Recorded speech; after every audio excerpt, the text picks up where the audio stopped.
Dear guests, welcome back to the channel. Hope you enjoyed the first part of this series. Let's continue with the aircon overhead panel.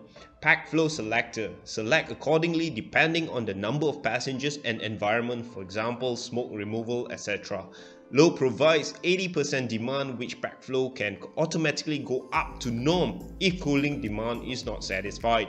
Norm provides 100% flow except when you are on the ground. With both engines running, it is limited to 85%. High gives you 120% flow, and do note that in single pack operation or if APU bleed is supplying the pack, high will be automatically be selected.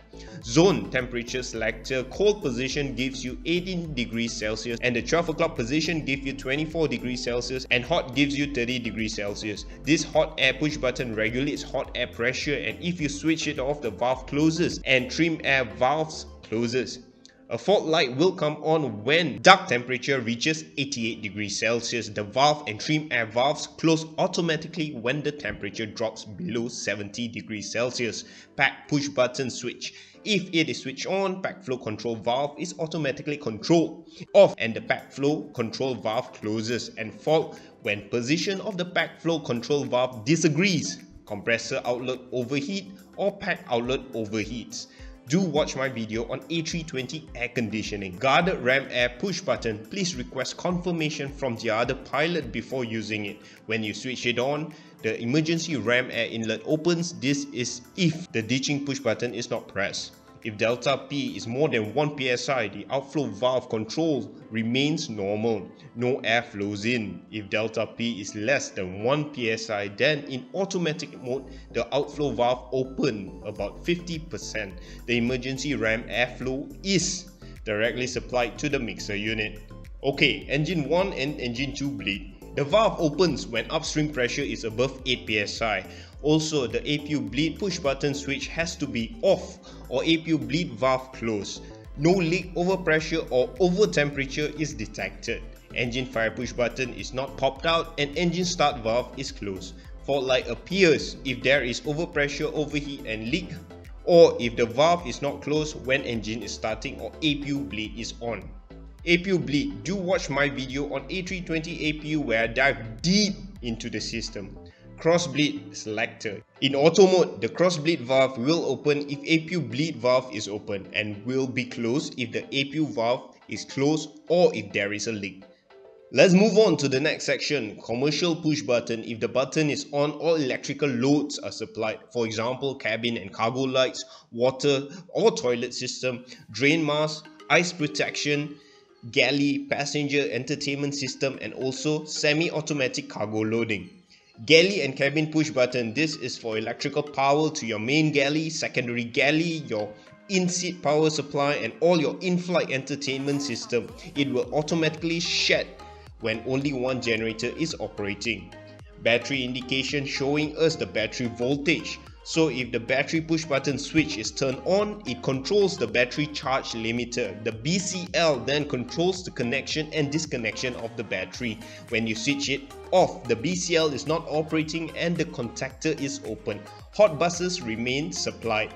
Fault is when the charging current is outside its limits. By default, AC essential bus is supplied by AC bus. If you select to alternate, then it is supplied by AC bus 2.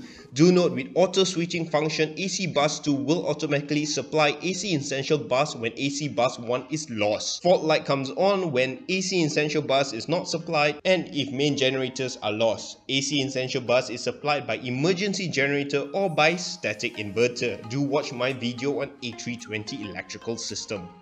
IDG guarded switch. IDG stands for integrated drive generator, so pressing this switch will disconnect the IDG from its drive shaft. Only the ground crew can reconnect it. Fault light comes on if IDG overheats above 180 degrees Celsius or when oil pressure is low. There will be a thermal disconnection when temperature reaches 200 degrees Celsius. Generator push button on and it works, off and it doesn't, and fault when it is faulty. APU generator push button. Same as generator push button, this time this button controls the APU side of things. Bus type push button, it automatically closes and opens to supply power to both AC bus 1 and 2. One contactor is closed when one engine generator supplies the AC bus and APU generator or external power supplies the other side. Both contactors close during single engine operation or operation on APU generator or external power supply. Let us move on to the fuel section. Left tank has 2 pumps, right has 2, center has also 2. The fuel only feeds when the delivery pressure of the center tank pumps drops below the threshold, off and the pump is off.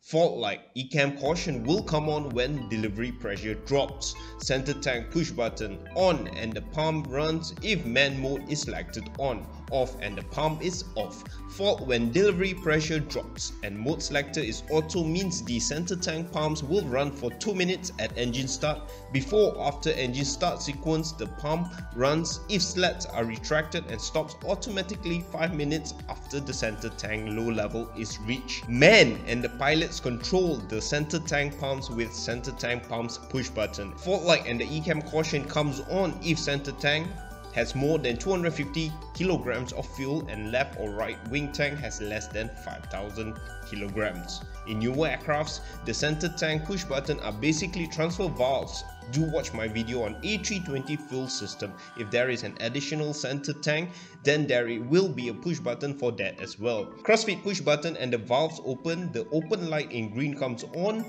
when the valve is fully open. Okay, it's time for hydraulics. Engine 1 pump controls the green hydraulics on the left side when the left engine is running. Fault light comes on when reservoir level is low, overheat or air pressure is low. The light stays on as long as the overheat lasts. Red man on push button, you can extend it anytime, but it will extend automatically if AC bus 1 and AC bus 2 are lost. Blue electric pump, this is a guarded switch. If AC power is available, the pump will operate in flight or on the ground if one engine is running or the crew has pressed the blue pump override push button on the maintenance panel. Fault when the reservoir level is low, overheat or air pressure is low. As usual, the fault light remains on as long as the overheat lasts. PTU is a bidirectional power transfer unit that is armed when in auto mode and both the yellow and green electro-hydraulics valves are open. It runs automatically when the differential pressure between the green and yellow system is more than 500 psi. The PTU is inhibited during first engine start and automatically tested during the second engine start. Fault light comes on when either the green or yellow reservoir overheats, has low air pressure or low fluid level.